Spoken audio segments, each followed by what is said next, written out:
Beardy Reviews, aka Brett here with another review. Right, I had this for my birthday this year. I'm gonna review it now. It's back to those guys in Brewdog.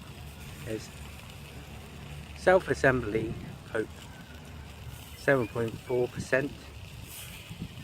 Correct. Anyway, I don't know what style this is. I've heard that it's a stout. I've heard it's a black. Yeah. Anyway, in the glass we go. Well, it's looking like a stout. Pouring like a stout. So I may have to be quick in a minute. Oh, chocolatey. Mockery. Mocha coffee.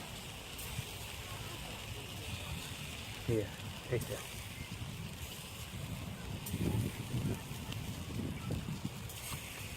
Oh, that's really sweet.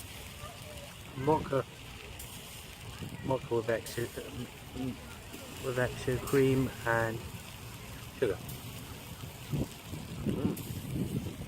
Yeah, it's actually really nice. No alcohol and nothing. It's pretty nice actually.